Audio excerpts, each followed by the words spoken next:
Baby, Imana ibiri wanjye wose uba mbese by'abayobozi ngo ni igitifu ku mugore wanjye bitebya ndamuna kusangiza inama we ariko se mada umugabo wawe ariye ko ndi kubona inama twayigezemo karera sha yatembereye nese ntago ari buze mu nama yambwiye ngo araza akerewe ari buze akerewe ariko baba yagiye mu birakara manza yagiye mu kazi ndabona twenyine duhari kabisa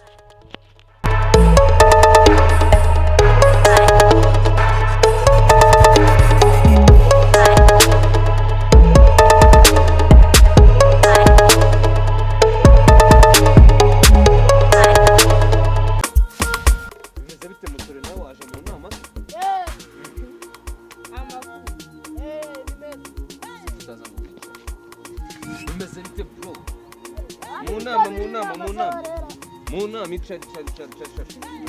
ukanama ngo wahageze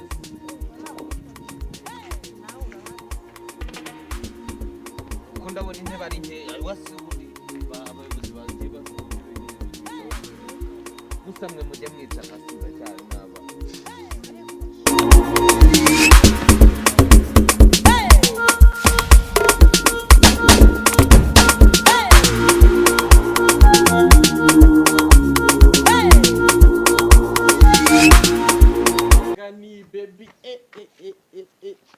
Imana ibiri wanjye wose uba mbese by'abayobozi ngo ni igitifu ku mugore wanjye bitebya ndamuna kusangiza inama we ariko se sha urindaya mwana ngwino twica wandaya we nawe w'umugitifu gira vuba Imana ibirimo utamuvuga ngo ni ndaye ngaho tubwire kuri iyo ngingo se wenda kutwigishaho kandi ntureka kudutinza wandaya rero insanganyamatsiko nashaka kubabwira urabona nyine muri kano gace harimo abasinzi benshi nashaka kubabwira kwirinda sida mujya mwirinda ngaho da azanye sida mu nama harimo n'abana ubu umugore wanjye ntabwo warangije kuyimuhereza ko kwa mugitifu ibyo nashaka kubabwira mu babaswa nashaka kubabwira nti mugomba kwirinda sida mukisiramuza se uwo binaniye kwifata akaba yakoresha kondomu uretse gato ubwo weho dukuyemo uwo murizo wawe twasanga warawukaze njyewe reka nkubaze ni ukuri kw'Imana njyewe buriya nitinyira kuba nigeze kujya kwa muganga mbona bari gusiramura umuntu numvishe yabiye nk'inka ndakoze nuriye urupangu nk'urwa metero nk'eshanu narirukanse umuhanda nkubangira amaguru njya mu ishyamba ntabwo nakongera nirukanse nambaye ubusa ngo njye kwisiramuza ahandi bafata umukasi bakagukata bagutera ikinya ubundi iyo bakata ntabwo uretse gatonya nkubaze giti ubundi bwo kusiramura birinda sida gute birinda sida ku kigero cyo hejuru ni ukuvuga ngo ariko nanjye nigeze kumva ngo birinda sida ku kigero cya 60% ariko ntabwo biyirinda 100%. ubwo bivuze ngo isaha n'isa wayirwara oya ntabwo ari sida yonyine kuko birinda no kwanduza kanseri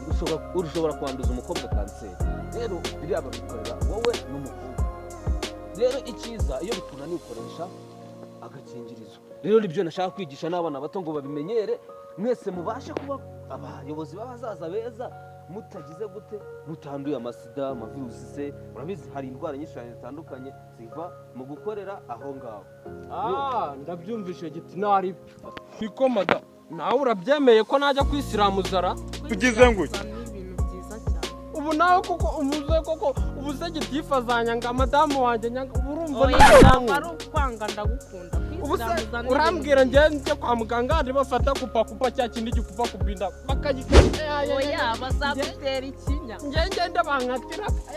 imfirimbi yanjye nzayigumana oya nabyemera uzanyanga nanone aho kugira ngo unyange nabikora none se tujyeho ryari madamu n'ejo tugenda ariko se ko ninyubu njye ningenda bagakatisha umukasi noneho ngo hari n'ubu ufite kinini kingana oya bamanza kugutera ikinya noneho nzagende nakiteye nakubisemo amayo oya ngo ukigutera none se ubwo si inzoga gutera n'ubundi oya ntabwo ari inzoga ubwo ni ibimogi none sobanuriye kino kimara nawe ukimara giti nakomena reka mbasobanurire abaturage ngaho dusobanuye twumve wabwanga ikinyoma gutera uzana igituruka ubundi iyo tuvuze ngo ni ikinya bagutera ikinya kugira ngo bakubage neza. Ikinyo ubundi nta gisebe wagira ku mubiri wawe. igisebe narakigize ariko ngiye Ntago bijyana rero. Aba ari ikinya nyine ubundi wakabereye abano bana batoya. buretse gato giti agaho kari ku wundi karahandurika narabibonye. Ubu wasanga wehe igifirimbo kikikoreye ariko ukaba uri kumbwira ngo ngenge gukatisha ifirimbi yanjye. Ariko se ubundi nimba kwisilamuza ari byiza kuki Imana yaturemye tumeze gutya ni gute birimo bro. None se Imana ikurema yigeze iguha isuka ntabwo uzi ko ari abantu twayikoze, imodoka si abantu twazikoze. Rero n'umubiri dufite kuyobora uko dushaka. None se Imana yigeze rero ibisokozo byo kusubiza imisatsi. Buretse gato giti none se ugomba kuyobora icyo wakoze, uyobora igare kuko warikoze. Ngubwo ko ejo bundi hari umuntu wabikoze kandi numvise wavuze ati reka ngo dore ngiyo wisilamuje da ngo byirinda sida, ubwo ko hari umuntu twabikoze ubwo njye ninayirwaye. Mwana wonge weho waratinyutse urabikora mu muryango wanjye ndaguciye genda mviramo ntuzangarukire mu rugo.